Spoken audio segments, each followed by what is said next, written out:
Hi, welcome to my channel classic food world. ഇന്ന് നമുക്കൊരു Arabic സ്നാക്കായ falafel ഉണ്ടാക്കി നോക്കാം.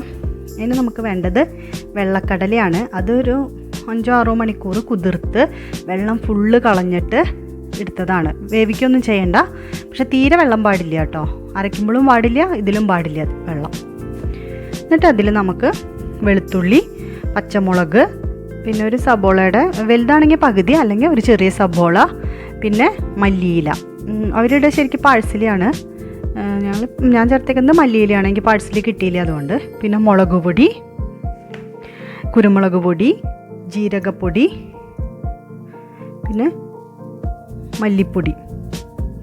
ഇത്രയും ഇട്ടിട്ട് നമ്മളിതിനെ അരച്ചെടുക്കുക. പിന്നെ കുറച്ച് ഗരം മസാലപ്പൊടി, ഇത്രയാണ്. പിന്നെ ആവശ്യത്തിന് ഉപ്പ് ചേർക്കണേ. ഇത് നല്ല തരിയായിട്ട് അരച്ചെടുക്കണം, തരിയായിട്ട്. ഭയങ്കരമായിട്ട് അരഞ്ഞു പോകരുത്. ഒരു കുറച്ച് തരിയായിട്ട് വേണം അരച്ചെടുക്കാൻ. നമ്മൾ വടക്കൊക്കെ അരക്കില്ല, അതിനെക്കാട്ട് കുറച്ചും കൂടി ഒരു ഇത് കൂടുതൽ. ഇതിൻ്റെ ഉള്ളിൽ മൈദയും അല്ലെങ്കിൽ പിന്നെ കോൺഫ്ലവറാ ബ്രെഡ് ക്രംസാ എന്താണെന്ന് വെച്ച് കഴിഞ്ഞാൽ അതിനനുസരിച്ച് നമ്മൾക്ക് ഇഷ്ടമുള്ളത് അതിടുക. പിന്നെ കുറച്ച് ബേക്കിംഗ് പൗഡർ ഇടണം.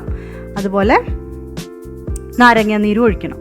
നാരങ്ങാനീര് ഒഴിക്കുന്നത് ഇതിൽ നിന്ന് മിസ്സായി പോയിട്ടുണ്ട്.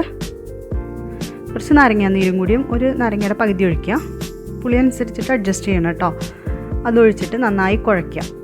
എന്നിട്ട് നമ്മൾ ചെറിയ ചെറിയ ഉരുളകളാക്കിയിട്ട് വറുത്തെടുക്കുക. നിങ്ങൾക്ക് വേണമെങ്കിൽ കട്ട്ലറ്റിൻ്റെ ഷേപ്പിലും ഇത് ആക്കിയിട്ട് വറുത്തിടാം, അങ്ങനെയൊന്നുമില്ല. നമുക്ക് എങ്ങനെ വേണമെങ്കിലും വറുത്തെടുക്കാം കേട്ടോ. ഞാൻ ചിലതൊക്കെ ഉരുട്ടിയെടുത്തു, ചിലതൊക്കെ കട്ട്ലറ്റിൻ്റെ ഷേപ്പിലാണ് എടുത്തത്. ഇത് ചെറിയ തീയിലിട്ടിട്ട് വേണം വേവിക്കാൻ, അല്ലെങ്കിൽ ഉള്ളു വേവില്ല. അതുകൊണ്ട് അത് ശ്രദ്ധിക്കണം. അതുപോലെ ഒരുവിധം ആയതിന് ശേഷം മാത്രം മറിച്ചിടാൻ പാടുള്ളൂ, അല്ലെങ്കിൽ അത് പൊട്ടിപ്പോവും. പിന്നെ കുറച്ച് വെള്ളം കൂടിയാലും പൊട്ടാനുള്ള ചാൻസ് ഉണ്ട് കേട്ടോ. തീരെ കടലയിൽ വെള്ളം പാടില്ല, നല്ലോണം വെള്ളം കളയാൻ ശ്രദ്ധിക്കണം. എൻ്റെ കയ്യിൽ കുറച്ച് വെള്ളം ഉണ്ടായിരുന്നു, അതുകൊണ്ട് അതിന് ചെറിയ വിള്ളൽ പോലെ വന്നിട്ടുണ്ട്. കടലയിൽ തീരെ വെള്ളം പാടില്ല. പിന്നെ അതിനനുസരിച്ചിട്ട് മൈദമാവൊക്കെ കൂടുതൽ ഇട്ട് കൊടുക്കേണ്ടി വരും. കണ്ടില്ലേ, ഇപ്പോൾ ഒരുവിധമായിട്ടുണ്ട്. നമ്മളിതിനെ മറിച്ചിട്ടിട്ട് കൊടുക്കേണ്ടി വരും. ചെറിയ തീയിലിട്ട് വേവിക്കാൻ എപ്പോഴും ശ്രദ്ധിക്കണം, ഉള്ളു വേവാൻ വേണ്ടിയിട്ട്. ഉണ്ടോ, നിങ്ങൾക്കിതിനെ ഇതുണ്ടല്ലോ, മറ്റേ ടൊമാറ്റോ സോസിൻ്റെ കൂടെയോ അല്ലെങ്കിൽ മല്ലിയില ചട്നിയുടെ കൂടെയൊക്കെ കഴിക്കാൻ നല്ല ടേസ്റ്റാണ് കേട്ടോ.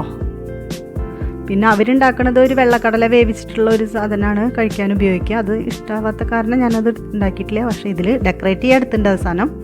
നിങ്ങൾക്ക് ഇഷ്ടമെങ്കിൽ ലൈക്ക് ചെയ്യുക, ഷെയർ ചെയ്യുക, സബ്സ്ക്രൈബ് ചെയ്യുക. Thank you for watching. Take care. Bye bye.